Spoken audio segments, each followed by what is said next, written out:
재산 상속 증여 한 번쯤 생각해 보셨을 건데요. 이 트렌드로 본 유언장 쓰기 문화에 대해서 살펴보도록 하겠습니다. 안녕하세요. 저는 시니어 라이프 비즈니스를 연구하는 최학입니다. 금융자산 1억 원인 사람을 부유층이라고 정의를 한 하나은행 경영연구소의 보고서가 있습니다. 이 속에 나타난 그 금융자산가들, 특히 부유층 부자라고 할 수 있는 분들의 구성이 어떻게 되어 있는지, 그리고 이분들이 생각하는 상속 재산을 정리하는 방식, 특히 유언장에 대한 의향 트렌드를 살펴보고요. 이것과 함께 시니어 삶에 중요한 유언장 작성 문화 확산을 위한 어떠한 방법들이 되고 있고 시니어 삶에 어떤 의미를 주는지 하나씩 살펴보도록 하겠습니다. 하나은행의 하나금융연구소, 경영연구소에서는요, 어떤 보고서를 제출을 매년 부자 리포트라고 하는 것을 제출하는데, 거기에 정의를 이렇게 합니다. 부자라는 것을 금융자산의 10억 이상 있는 사람, 가구 기준입니다. 그렇게 하고요. 또 대중부유층이라고 해서 금융자산이 1억 원 이상, 10억 원 미만이면 이렇게 정의를 했습니다.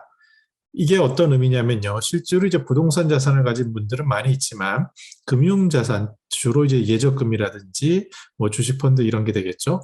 그런 자산으로 1억 원 이상을 갖는 분들이 이제 그나마 부유층이다라고 정의할 수 있는 이유는 그만큼 전체 인구의 자산을 봤을 때 그 구조 속에서는 어느 정도 여유가 있는 그런 층으로 보여지기 때문입니다.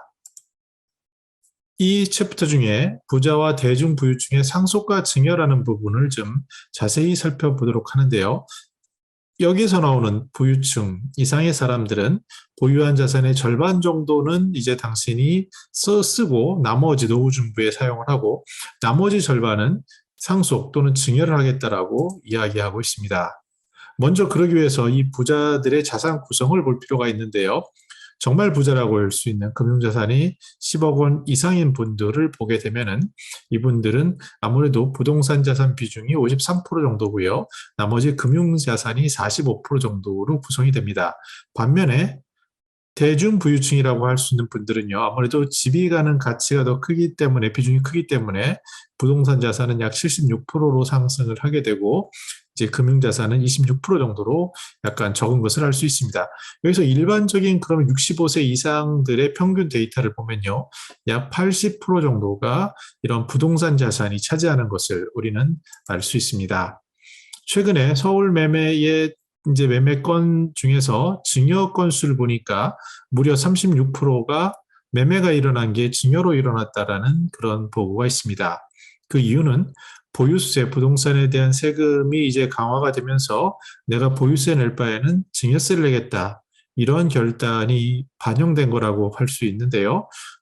또 하나의 트렌드는 상업용 빌딩인 경우, 즉 우리가 쉽게 얘기하는 꼬마 빌딩, 주변에도 이제 이런 분들을 볼 수 있는데 그분들이 갖는 고통이 좀 있었습니다. 물론 그 가치는 상승을 했지만 공실이라는 게 발생을 하게 되고요. 전반적으로 공실이 발생하다 보면 임대료 하락이 있고 그러면은 아마 이제 건물을 통해서 은퇴 소득을 얻는 분들은 느끼시겠지만 큰 골칫덩어리가 이러한 공실률이라는 것, 거기에 대한 것. 두 번째는 이것이 이제 점점 시간이 지나가면서 관리 비용 같은 게 더 느는 것, 뭐 이런 것들이 있습니다. 그럼에도 여전히 이 자산 가치가 폭등하는 그런 시대이기 때문에 몇 년 지나서 전체로 놓고 보면 아직까지는 굉장히 투자에 도움이 되는 그런 수단임은 분명하지만 점차 이러한 부동산에서도 트렌드가 최근 시점에서는 바뀌고 있고 여기서 금융자산으로 조금씩 옮겨가는 것을 알 수 있습니다. 그 트렌드에서도 증여에 있어서도 부동산을 선호하지만 주식에 대한 증여에 관심이 늘어나고 있다고 합니다.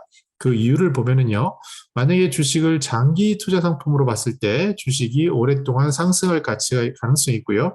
현재까지 비과세 혜택이라든지 또 주식을 증여하고 나서 그 다음에 상승분에 대해서는 그 증여한 뭐 자녀라든지 이렇게 되겠죠. 그 분들이 혜택을 얻으니까 절세 효과가 있는 것. 그리고 또 그 금액을 산정하는 기준도 이러한 증여일 전후 2개월 동안의 최종 시세가액을 평균으로 하기 때문에 어느 정도 더 증여 시점을 조정할 수 있는 이런 장점들이 복합적으로 작용하고 있어서 이전에 부동산에 국한된 것들 또는 뭐 현금 예산이 제일 높지만요.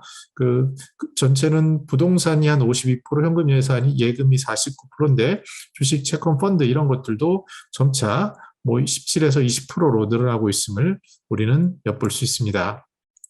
그런데 상속 증여에 대해서 얼마나 필요하다고 생각하십니까? 라는 질문에 대해서는 이런 대중부유층에서 약 92%가 매우 필요하다 플러스 필요하다로 얘기를 했습니다. 즉, 누구나 이 필요성을 알게 되는 겁니다. 특히 이런 자산 가치가 올라감에 따라서 그리고 주변에서 봤을 때 아주 작은 자산이라도 그것이 가족 간의 분쟁을 일으키는 것을 자주 보게 됩니다.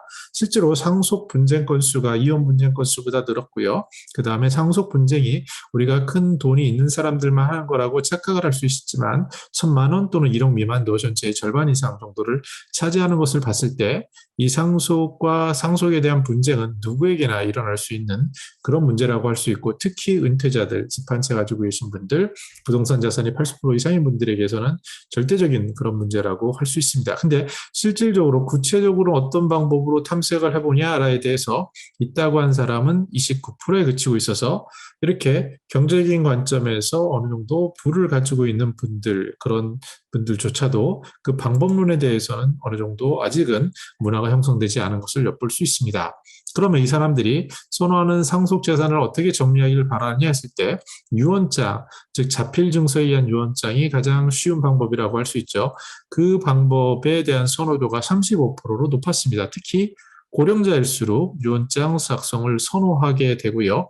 저연령층일수록 변호사를 통하거나 또는 신탁상품 등 이런 것을 선호한다라고 나타납니다. 근데 웰다인 문화운동에서 조사한 결과에 따르면 하나 놀란 것이요.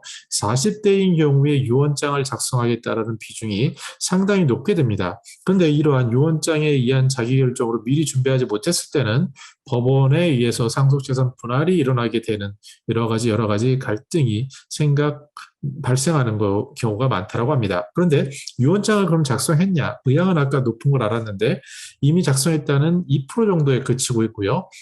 방법을 몰라서 보류했다가 13%, 뭐 이런 식으로 계획이 없다라는 측도 있습니다. 그래서 이런 것을 봤을 때 우리나라는 외국에서 특히 미국에서는 50%가 넘는 부분이 유언장을 작성을 하고 다양한 유언장 문화가 있지만 우리는 아직 활성화되지 않는 것 같습니다.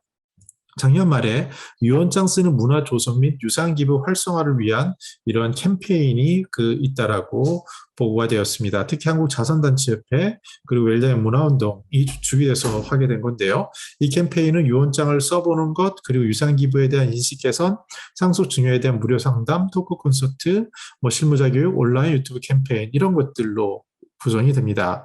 저도 이제 온라인 유튜브 캠페인에는 관여를 하고 있고요. 근데 웰다인 문화운동 원혜영 이사장께서는 영국에서는 유산의 10분의 1은 좋은 곳에 기부하는 운동, 레거시 10이라고 하는데 이것이 진행 중이다. 그래서 유산 기부 운동을 하는 것은 사회를 통합하고 풍미 있게 만드는 데 중요하다. 이런 얘기를 하면서 유언장 쓰기의 핵심임을 나타내고 있습니다. 그래서 저도 유언장 작성 문화 조성을 위해서 고민을 하는데요. 우리 6하 원칙 있잖아요. 누가 쓰고 무엇을 쓰고 어떻게 쓰고 언제 어디서 왜 쓰는지 이런 것들과 함께 몇 가지 중요한 키워드들을 찾아내고 있습니다. 주로 이제 연령일수록 아까 말씀드린 고연령 또는 젊은 연령, 그다음에 건강 상태가 매우 나쁘면 무조건 100%다 유언장을 쓴다고 하겠죠. 그리고 건강에 대한 악화를 느끼는 시점, 소득이 있어서 물론 소득이 많은 사람들은 무조건 해야 되는 부분이지만 앞에서 말씀드린 것처럼 1,000만 원이라는 그 모은 소중한 돈이 있었을 때 거기에 대해서도 분쟁이 생길 수 있는 여지가 있기 때문에 여기에 대해서도 필요하고요. 또 자산이 부동산만 있는 게 아니라 점차 다양해지는 자산 속에서 그런 키워드들을 찾아가는 것. 특히 증여를 했다는 분들은 무조건 이분들은 상속에 대한 계획이 있는 분임을 알 수 있기 때문에 이 코어 타겟을 위한 것들 다방면으로 고민을 시작하고 여기에 대해서 키워드라든지 어떤 관심이 있다든지 외국 사례든지 이런 것들에 대한 고민을 저도 개인적으로 해나가고 있습니다. 정리해 보겠습니다.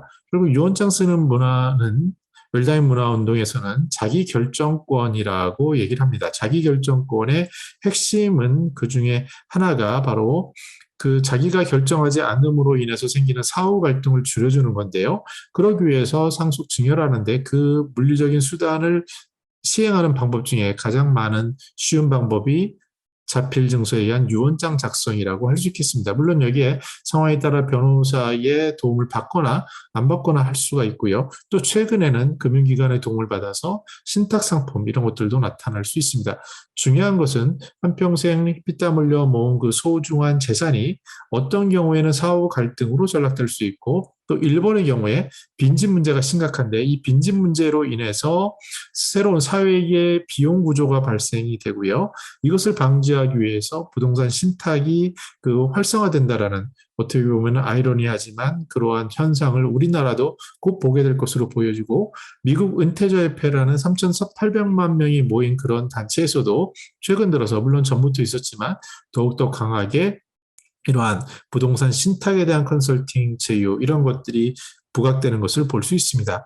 우리나라도 최근에 부동산 가격 폭등 또한 그리고 많은 상속 갈등의 이슈들 그리고 더욱더 고령화되고 1인 가구가 늘어나고 이런 속에서 우리는 새로운 어젠다인 자기 결정권을 어떻게 할 것이냐 하나의 축인 그 건강, 연명의료에 대한 것 또 하나의 축인 이러한 유언장에 대한 것들에 대한 고민이 늘어날 거고 이것을 재산에 그치는 것이 아니라 레거시 10처럼 유산으로 남기는 운동들에 대한 것들이 고민되어지고 늘어날 것으로 보여집니다. 여기에 대해서는 5가지 결정이라는 유튜브 채널을 통해서 굉장히 변호사 선생님이나 각 사회 각계의 전문가들의 컨텐츠들이 업로드되고 있으니 참고하면 도움이 될 것 같습니다. 저는 더 나은 시니어 삶 공동체를 연구합니다. 감사합니다.